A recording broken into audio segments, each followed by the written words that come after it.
Okay, so the first question, which really started before the Q&A, is let's say the case is you and a chavrusa are sitting down to learn something in the Chumash with Rashi, okay? And one of you has seen a Ramban that you think would help, and the other has not seen the Ramban. So the question is, should you bring up the Ramban, again, this is a particular example, should you bring up the Ramban because it's relevant, or should you just focus on the Rashi? The question is like, when do you bring in other sources outside of the immediate thing that you're learning? So the way I answered the question was that when it comes to learning Torah B'chsav with a Perush, so the only things that are indisputably facts, in other words, treating things as facts, is what the Psukim say and what that Mefarish says.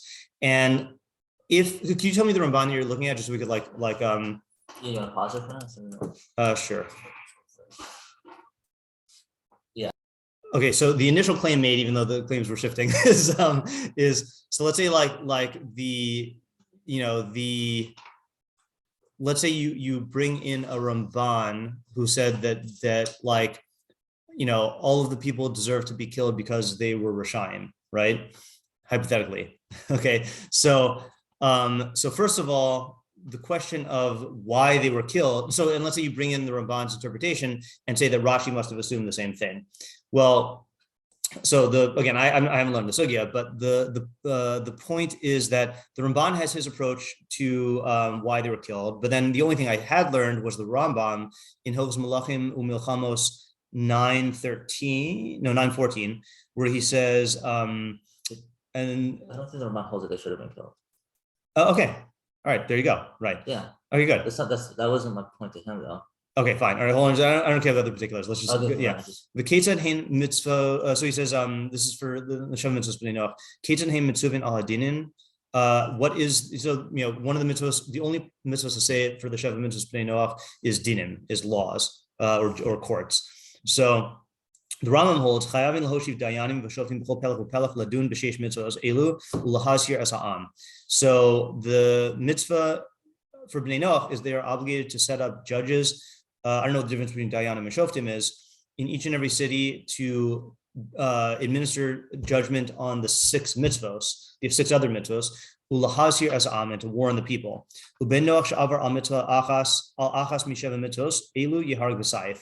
And if one of the Bnei Noach is over on the Sheva Mitzvos, they get executed by the sword. And then he gives examples, and one of the examples is Shem. So that's why he holds that all of Baalei Shem were liable for execution. Shari Shem gazal, because Shem stole. V'hem ra'u v'yadu v'lo danuhu. And they saw, and they knew, and they didn't judge him. So Shem, I guess, was killed for Gezel, and all the other ones were executed for not enforcing Gezel. Okay, so that's the Rambam, but it could be that the Ramban has a different interpretations. What's the Ramban's interpretation? So the truth is, he says a lot. The bottom line is with the Ramban is that, because I did listen to Rabbi Gover on Tuesday. Yeah, and we were learning that at the end of the Ramban, the bottom line is Shimon and Levi shouldn't have killed Shem because it would have put Yaakov in a very bad political state. Mm-hmm.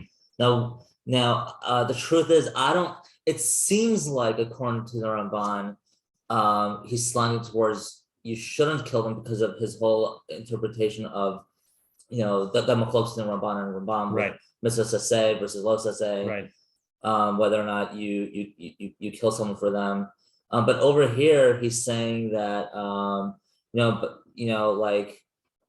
if you want to read that in there for the people, but it says, "Amaya bakush bahen harach chiyuv v'chol anshe Shechem v'chol shiva amanim lo avdei avodah zara u'magle arise ve'osin kol ta'oves Hashem hayu." Okay, right. And this is going on his reputation according to the Rambam. Right, so he's saying that they were violating other mitzvahs lo saseh. Yeah, they're all violating. Right. So you're not going to kill all of them. So why didn't Yaakov just go on a killing spree? Right. With Yaakov or Shimon and Levi? Yaakov, because the reality is if Yaakov knew that, because the whole argument is according to the Rambam is it was just to kill them. But the Ramban is saying, well, okay, I may agree with you that it was just to kill them because of all these reasons, because they're violating these laws. Right. But you're not going to kill every single person on the street because they're violating all these things. It doesn't make sense. I think this argument is on the political argument. Right. Yeah. Right. So that's a good example. So it's interesting to know whether he actually holds to kill them. Right. But because of politics, he shouldn't. Yeah. So again, I haven't been through the sugya, but in the All Torah tools, looks like they group them into worship. Okay. Was the execution fundamentally justified? Okay. That's one approach. And again, on All Torah, they have all the sources that you can click on, all the first-hand sources. The other approach is, that's a lot of divisions within that approach. Practically necessary, that's another one. It says, though the people of Shechem might have been innocent, it was necessary to kill them either to retrieve Dinah and avenge her rape, or to ensure that such an atrocity would never be repeated. Okay, and then another approach, let's see if there's another approach, is unjustified. Okay, Shimon and Levi were not justified in their actions and should not have killed the entire city to avenge Dinah's honor. That's attributed to the Ramban, Shadal, Rav Hirsch, and Rav David Tzvi Hoffman. Is that the only one? I don't think there could be any other. Okay, yeah, right. So without going into the sugya, I think this just reinforces the point that in any area of chachma, like the real question here is, what is a fact? Okay, right. So in let's say like in Aristotelian times, you drop something and he would say it's a fact that it's being pulled to the earth, right? But that's not really a fact, that's an interpretation, right? And we see from later theories in physics that like that's not really a fact. Let's say like the fact that this table is solid, so that was taken as a fact for a long time. And then we realized like, no, that's not a fact, that's the result of a theory, and really the table is not solid. So that's the tricky thing in any area of chachma, is what do you treat as facts and what do you treat as the outcomes of interpretations? So I think the main thing when you're involved in an area is everyone needs to agree with what we're treating as facts and what we're treating as open to theorizing and speculation. And when you're learning the psukim, I think one thing like that everyone can agree with is the pasuk says these words. And then the other thing you can agree with is, in a particular of the Mefarshim, is the Mefarshim says these words. So an example, again, I wrote my article this week on it, is, with let's see here, with Reuven and Bilhah. But you put it on All Torah? No. Oh. No. Let's see, on my Substack. With Reuven and Bilhah, where is that incident? Because they have a section, Reuven and Bilhah. Yeah, they do. Yeah. So here's an example, right? In Berachos Lamed Hey Chaf Beis, Vahi bishkon Yisrael b'aretz hahi, vayelach Reuven vayishkav es Bilhah pilegash aviv vayishma Yisrael vayihu b'nei Yaakov shnei masar. I think we got to do it this way, right? So it was when Yisrael dwelt in the land, and Reuven went and slept with Bilhah, the concubine of his father, and Yisrael heard. Paragraph break. Vayihu b'nei Yaakov shnei masar, and the children of b'nei Yaakov were 12, right? So Rashi is going to say, I don't know if he actually quotes the whole Chazal. Rashi says, so Rashi doesn't quote the Chazal. Chazal, I mean, he quotes it, but he doesn't quote the line I'm looking for. Chazal say anyone who says the Reuven sinned is mistaken, right? So, and then all the other Mefarshim say that he sinned. Okay, so the thing is that like that's so let's say you're talking with the I forgot which of the Chazal said that, but like he's gonna say no, Reuven didn't sin, and you're gonna say no, he did sin, right? But here's what are the facts? The facts are that the pasuk says Reuven went and slept with Bilhah. Now you can say that the pasuk doesn't mean what it said, right? Which is what Chazal say. They say that it didn't really mean that he slept with her. It meant that he rearranged the beds, and that because he rearranged the beds, then the Torah considers it as though he slept with her. But like, that's so that's an example where it would seem to be a fact that Reuven slept with Bilhah, because that's what the Psukim say. But the fact, that's not even a fact. The only fact is that the pasuk says he slept with Bilhah, but whether or not you actually hold that that's true is up for interpretation. So yeah. So okay, now my mind is all messed up. Okay. Because like So now the question is like, how do you know? Because meaning like sometimes when I like look at a Rashi or a Ramban, like I like to gather more information. I like to go like an overall. So now the question is like, now according to this, like I would be 100 times more skeptical of bringing something in that I think is relevant that could help. Right. Versus not. So how do you know? Now? Right. So the certain amount. That's a good question. So a certain amount is going to be based on intuition, you know, and also a certain amount is going to be based on decision of how to treat something. Okay, so I'll give you an example from last night's shir. So last night I gave a shir in Pirkei Avos 3:7. Okay, and in Pirkei Avos 3:7, hold on, I'm going to get it here, and then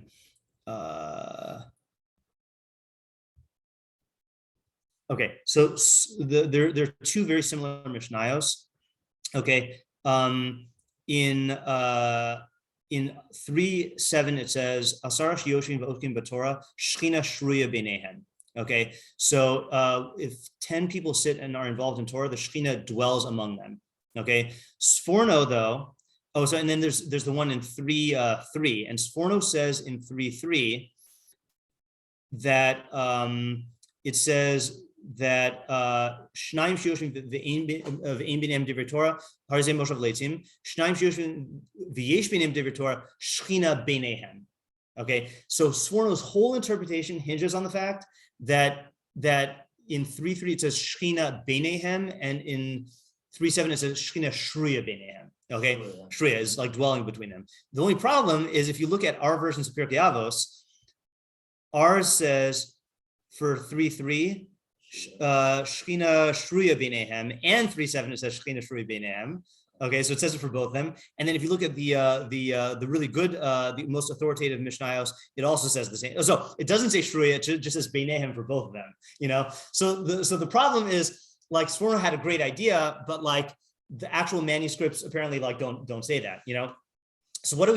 So what we do is when we're learning the Sforno, we say, okay, we'll treat it as a fact that the Mishnayos differentiate in their Lashonos, and we'll just treat it as a fact, you know, and then we'll work from there. And sometimes that's what you have to do is, or let's say sometimes the fact that you're taking into account is so much a matter of dispute that like you're tempted to like go into that sugya and work that out before you even get to here. But sometimes that's just not the way that you go. Sometimes the way you say, okay, we'll just take this at face value and we'll work on the local area. And then maybe we'll go on later on and like examine the premise and then maybe that might explode our whole theory, you know? So it's somewhat of a matter of intuition and somewhat of a matter of like agreement in the Chavrusa about what you're going to take up. And there's no real like fast and hard rules about it other than the fact that like, you know, what does the pasuk actually say or what does Rashi actually say, you know? Yeah. I mean, yeah. And like, and you know, again, like let's say Rashi doesn't quote something that the Ramban mentions. Maybe Rashi didn't quote it because to him it was Pasha. You know, so like the line that like I draw on the stand up until now was like if it doesn't change the main idea of mefarish, like if it's like a fact that like how extreme they take it is different than like for instance like the facts that I was working with, the Shechem must have. They were problematic. The city of Shechem. That whether or not it was just to kill them, that's like a separate. Right. To me, like they did something problematic. Was like it wasn't going to affect Rashi's interpretation. Right. But I'll give you a good. Sorry, Han. I'll give you a good example of this. Is I think a lot of people assume that the society of Migdal Babel did something wrong. Right, and that's why God destroyed the tower. But that's a machlokas rishonim, right? Really? Yeah, according to right, according to Ralbag. But this is what Rashi says. Oh yeah, so according to Ralbag, it was a precautionary thing that you could say that they did something wrong, that they were settled in one area, but they didn't do any sins, you know. And it was just a practical danger that if all of humanity was in one location and there was a disaster, it would kill all of humanity. So God dispersed them for that reason, you know. So like what is considered a fact is often like a matter of a dispute, you know. And again, this is not unique to Torah. This is like in every area of Chachma, you know. Every area of Chachma, then you the thinkers have to decide what are we treating as a fact and what are we going to theorize about, and when are we going to take a fact and then treat the fact as the outcome of a theory, and then now we need to examine the theory. So what's the definition of fact? That's a good question. I mean, Yeah, I don't know the definition of a fact. Yeah. Isaac? Yeah, what were you gonna say? Sorry, hold on a second. We have to change our settings again. Change the settings to speaker and then make sure the volume is up. All right, now I should be able to hear you. I have a completely different question. Oh, okay. All right, so it's good. I want to think about what is a fact. But it's according to what we've seen up until now, it's like it's fascinating. It's like well, yeah, hold on just a second. I one more thing before we go to Isaac's question. I mean, I made a diagram. What's this open essay? Science. No. Just a second here. No, this is not going to help us. Never mind. Okay. Yeah. All right. Yeah. So we'll leave it for now. Yeah, Isaac. Good. Thank you. Yeah, it's a good question though. Yeah. All right. So my question is, what is the significance or import of a kloa coming from people? A kloa coming from people. Yeah. Yeah. And I have a specific thing that I encountered recently that was making me think about this. Yeah. It's Rambam Hilchos Mechira. Yeah. Parak Zion Hilchos Aleph and Beis. Okay, should I open that or? Yeah. Okay, hold on a second. Rambam. Let's see. Yad. Okay, Rambam Hilchos Mechira. Where? Parak Zion. Zion. Parak Zion. Yeah. Oh, you're delayed, or I'm delayed. Yeah. Which halacha? First, okay, go ahead. Oh, Mishinas damim lo mashach haperos. So someone who gave money and didn't take the fruit. Alpha p shelo nisknu niknu hamitaltalin. Even though the metaltalin, these movable objects, were not acquired. K'moshe b'yarnu kol chozer bo bein lokech bein mocher lo asa ma'aseh Yisrael. So anyone who retracts from it, whether it's the buyer or the seller, has not acted with a Maaseh Yisrael. V'chayev l'kabel mishapara. And what does that mean? Yeah, he's going to explain what that means in the next halacha. Okay. Vafilu nasan ha'eravon bilvad kol chozer mekabel mishapara. Keta mekabel mishapara. So what does that mean? Orin oso bebestin v'omrin mishapara me'anshe dor hamabul u'me'anshe dor haplaga hipalga u'me'anshe Sodom va'amora u'mi'mitzrayim shetabu bayam hu yifra mish'eno omed b'dibura. Wow, that's an interesting halacha. Cursed be so the Bestin curses him and says, the one who punished the Dor Hamabul and the Anshe Dor Hapalga and the Anshe Sodom and Amora and the Mitzrayim who were drowned in the sea, who Yifra Mimish Eno Ome B'Dibura. He, meaning God, should curse the one who does not stand by his word, and then the money should be returned. Wow. Okay, I've never seen that halacha. Yeah. That's a juicy one. Yeah, I just saw it last night. I was like, whoa. Yeah. So your question is like, what kind of curse is this? Yeah. Okay. So I did have a shita on this, but I don't remember what it was because I wrote it so long ago. Let's just see. I wrote this up in, I think it was on Parshas Balak. So it was in 2013 I wrote this. So that's a while ago now. So that's why I don't remember it. So the question is, so I guess Rabag, I'm just going to paraphrase here. Rabag says, why did Hashem bother preventing Bilam from cursing Bnei Israel? I don't think this answer is going to work out. Hold on. Okay, no, it's not going to work out. Yeah, all right, fine. I remember it now. So what's the point of a curse? That's a good question. Yeah, right. And I think, it's different if it's, let's say, a curse from Hashem because, right.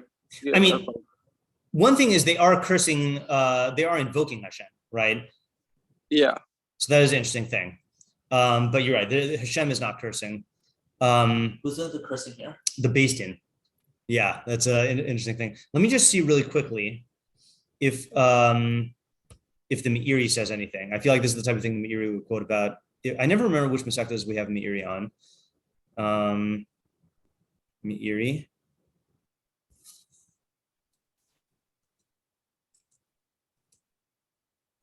Misha Para Nasr. Let's see. Mix us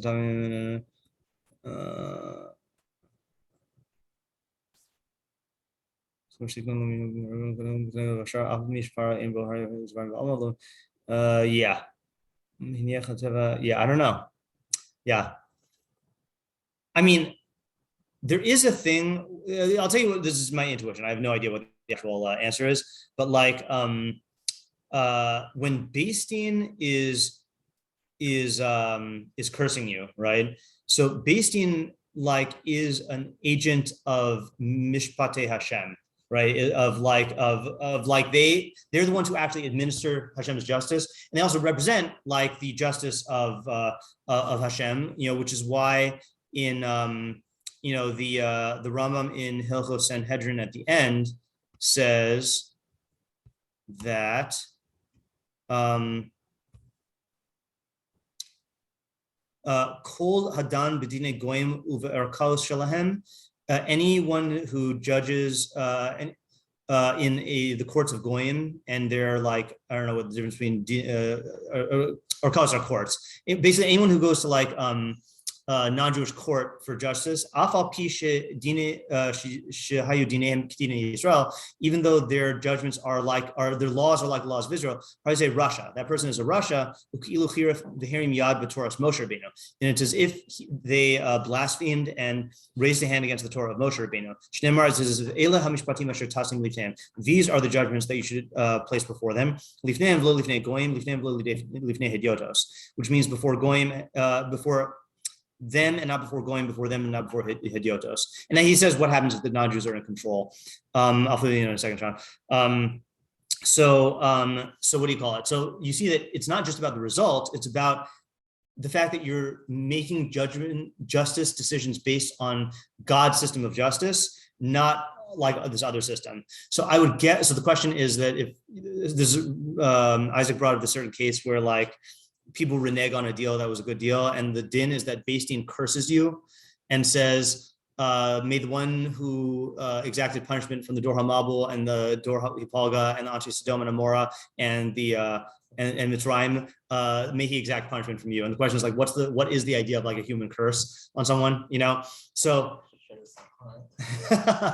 yeah. So the answer, Isaac, is I don't know about a human curse, but I could see their idea of being a curse of Beis Din, where like these Dayanim who embody like divine justice, expressing their disapproval and reinforcing the reality that God will punish you, that's going to be an impactful thing, and whether it's going to be the main point is a psychological impact and it's going to get the person to do tshuva, or whether it's going to be a sociological impact that people are going to know that this took place and that this guy was cursed by Beis Din, or whether it's like an intellectual thing, like a tochacha. I feel like there's like a mix of all of that, but it has a special character coming from like Dayanim.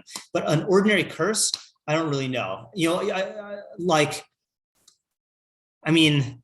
It is a los aseh to curse people. The funny thing is, if you look at the los aseh to curse a fellow Jew, there are a lot of Rishonim who hold that a curse actually does come true. I don't think the Ram would hold by that. But they do hold that there's an actual power there, and definitely psychologically, like you can't. Look, there are societies where they believe in the power of curses, and it can actually the example that I used to be fascinated by is bone pointing in voodoo. Bone pointing is a method of execution used by the Aborigines. It is said to leave no trace and never fails to kill the victim. The bone used in this is made of human, kangaroo, emu, or even wood. The shape of a killing bone. Okay, what happens though? So basically what happens, is whatever the medicine man or the what, I don't know what they call them in Aboriginal thing, they point the bone at the victim and they curse them and the person dies. And it actually works, and I think it's just like one that says the condemned man may live for several days or even weeks, but he believes so strongly in the curse that has been uttered. I don't know what this is quoting from, by the way, that he will surely die. So again, I don't know if this has been studied scientifically or whatever, but we do know that the placebo effect is like really powerful. Placebo effect can generate actual physiological changes. So it's definitely possible that a curse can have a psychological effect that actually manifests physically. The Rambam, not this. Yeah. Is that referring to like a metaphysical punishment, or it could be like a Mishlei kind of punishment? You're talking about the curse? Yeah. Can you learn it mishleically, or it's hard? That's a good question. I mean, I think you can learn it mishleically that like if this person, I mean, when Beis Din says this, then like word's going to get around. And people are going to know that this guy is closer to Dibura, that this guy doesn't stand by his word, you know? Yeah. I mean, and that this is like a way of like making an official proclamation to like, you know, to make this aware. And it's funny thing is it doesn't even need to be that they do this. The very, you know, in the same way there's like the death penalties are like deterrents, you know, like we rarely carry out the death penalties. I don't know what this was like in society, but it could be that people were so afraid of having Beis Din, you know, pronounce this curse that they don't want the reputation stained, that itself would compel them to like not violate this halacha. Yeah, it's like you know, it's like from what I learned about curses, like with Rabbi Zimmer's share with Yaakov cursing, you know, his sons and giving them brachos. Yeah. Like, you know, like it could be taken, you know, it could be taken as an opportunity to choose. Right. Too. Yeah. Like, you know, you can stay away from it, or you could have the other mentality of like, all right, this is not who I am. Okay, right. So like yeah. this could be. Maybe it's around that. Yeah, that definitely could be. And just a side point, because I do think that the curse from a Navi is a different phenomenon because it's based on Nevuah and based on like, if you continue on this road, then this is going to be the outcome. You know, that would be like, you know, what we said, the curses of Hashem. So that's definitely a category. But yeah, this could be taken mishleically. Yeah, Isaac, you were going to say something? Yeah, I was going to say, like, as far as like being a deterrent, like there's actually like it's pretty destructive when someone backs out of something like this, where there's already some financial commitment because he's given him the money already. Right. You know, it's not just like they agree that this is what they're going to do. It's he's handed over the money and like, you know. Ideally, I just didn't pick up the goods. Yeah. And then like there's a certain like, okay, this is happening. You know, right. We'll make plans based on that, and then like, you know. Like I've had this happen before to me, and you know, not specifically in the case of the sale, but just, you know, like let's say like, you know, you like, you know, you make a deposit for something, and then like, you know, and then the person's like, oh, actually I got a better offer. And then, like, right. You know. Yeah, that definitely says a lot. It's a red flag. Okay, Sean, you have a question? Well, from this line of questioning, in a similar vein, when is it appropriate to give somebody a blessing? And how would one do that? Yeah, right. Be successful. Right. So there is a Ralbag on this, and there's also, I believe, a Sefer HaIkarim on this, but because it's going to take me too long to find it, then I'm just going to give over my my what do you call it? Oh, unless I have a PowerPoint. Just 1 second. PowerPoint. Torah. Blessing. I don't think this is going to be it. 2014. Yeah, it is. Yeah, but that's not the one I want. Yeah. So okay. So there's two things that. Okay. So the area we're going to find this is in the Berachos to Yaakov and Esav, and the question is like, how does it work where Yitzchak blessed Yaakov, and then when Esav comes, he says, "Sorry, I used up the bracha already." You know, like if it was mistaken, then like how is it called? You know, so there's a lot of like questions and stuff there, but that's where I think maybe the Abravanel also explains this. So what I'm about to quote is the Ralbag, okay, which he says that the bracha of a Navi is here's how that works, and then I'll talk about regular people. The Navi basically takes the recipient of the bracha, gets nevuah about him. Okay, and he says that the reason why Yitzchak needed to touch Esav or Yaakov and to have the food from him and to smell him, and if he was able to see, he would have to see him, is because the Navi needs like the stimulus from the senses and the imagination in order for his imagination to focus on that individual. And then he gets nevuah, which will give him facts about what this person's potential is. And then the Navi will verbally be mispalel to Hashem that the person achieve that potential. And the person who's receiving the bracha will hear that potential conveyed to him. And because he knows that this is a Navi and that this is someone who he looks up to, and this is someone who like has accurate knowledge, and that he's being mispalel, that will inspire him to aspire to that goal. But it's not a guarantee, because if you don't like anything in hashgacha, if you don't live up to it and merit that hashgacha, then you're not going to get it, or if you don't make the right choices. Okay, so that's for a Navi's bracha, and that's why with the Navi's bracha, since it's a tefillah, it kicks things into motion.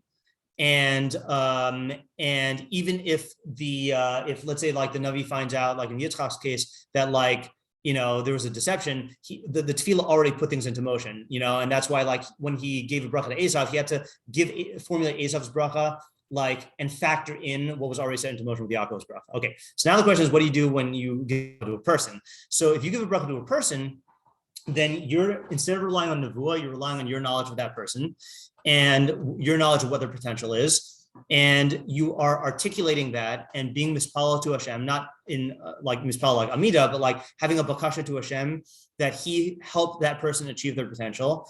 And the combination of the person hearing what you see in them and hearing you asking Hashem for it and seeing that you believe in them in that way can have a big psychological impact on that person. And the actual articulation of the potential can give you like direction, you know. I remember, so I used to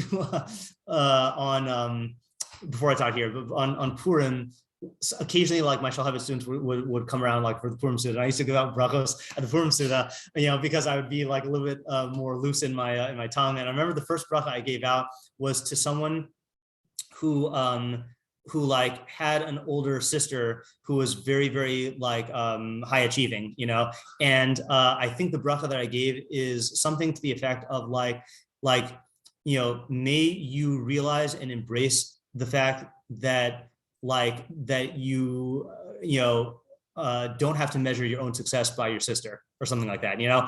And like I have no idea whether it had an impact on the person, but like seeing that someone who they looked up to believes in their own potential and like is maybe even giving them a new perspective on themselves that they wouldn't ordinarily have, can actually like really give you know, direction in the person's life. So as to your question about like when it is appropriate to give a bracha, I mean, I think it can be appropriate theoretically anytime, but like presumably at a time when it's going to have the maximum impact on the person based on the relationship with you and like the circumstances, and like also like if you actually like know the, you know, enough about the person to give the bracha, you know, like it's definitely a spectrum. Like if you, you know, like if you give just a very generic bracha, that's probably not going to inspire them very much, you know, unless you're a person who is extremely like, you know, viewed as extremely knowledgeable or inspirational, maybe then it will have an impact on the person.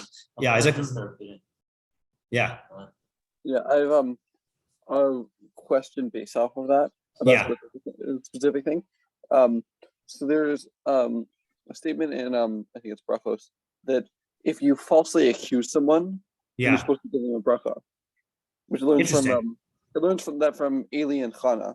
You know, he accused Chana of being drunk, and then he gives her a bracha that she should. I don't remember the exact thing that it highlights that he said. So I'm wondering if based on what you're saying, we could, you know, there's a good explanation for that. Yeah, maybe. I just want to add one more point though, which is that the Rambam says this in Birkas Kohanim at the end. He says, it's either the end of 15 or the end of 14. Maybe it's the end of 14. Yeah, this is another important point though. That's why I wanted to bring this up. No, it must be at the end of 15. Yeah. He says, V'al titma v'tomer, how can, don't be astonished and say, Ma toil birkas hed yodzeh, how can the bracha of this ordinary kohen benefit? She'in kibul habracha toli b'kohanim, because the receiving of the bracha is not dependent on the kohanim, ela b'hakadosh baruch hu. It's dependent on God. Shneimar, as it says, v'samu es shemi al b'nei Yisrael v'ani avarachem. The kohanim will place my name over b'nei Yisrael, and I will bless them. God will bless them. Kohanim osim mitzvah shenitztavu ba. The kohanim do the mitzvah that is commanded to them. V'hakadosh baruch hu barachmav v'varach es Yisrael kachefzo.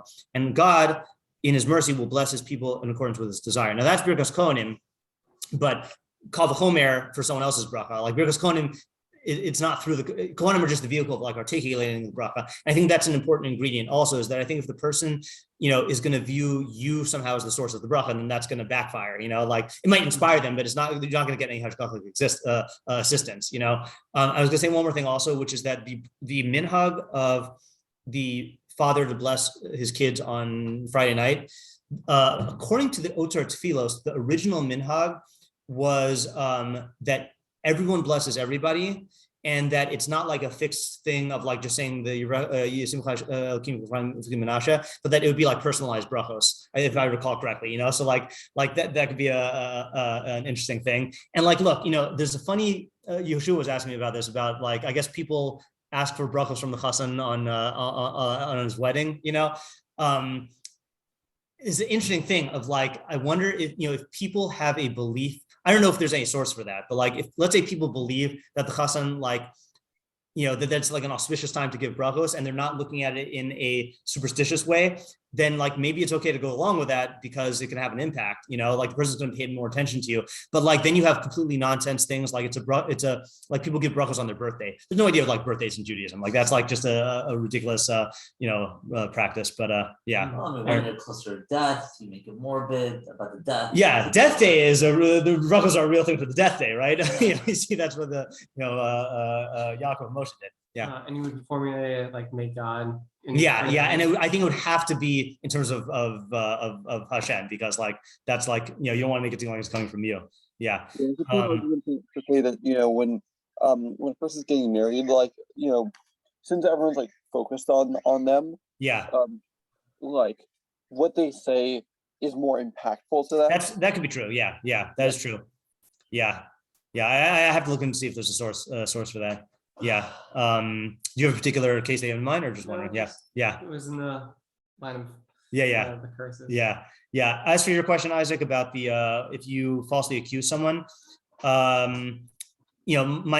inclination is to say that it's more of like a part of the ritsui process of doing tshuva, of being maratzi your chaver, like of restoring goodwill. I'm not inclined to think it's like this kind of idea, because like it doesn't really depend. Like the only basis of the bracha there is not who you are or what your relationship is. It's just the fact that you wronged them, like so. Like this is like part patching it up. That's what I would assume, but I don't know. Yeah. Okay. Yeah. Okay. Yeah. All right. Good questions. Thanks for coming, and have a good Shabbos. Thank you. Yeah. All right. Bye.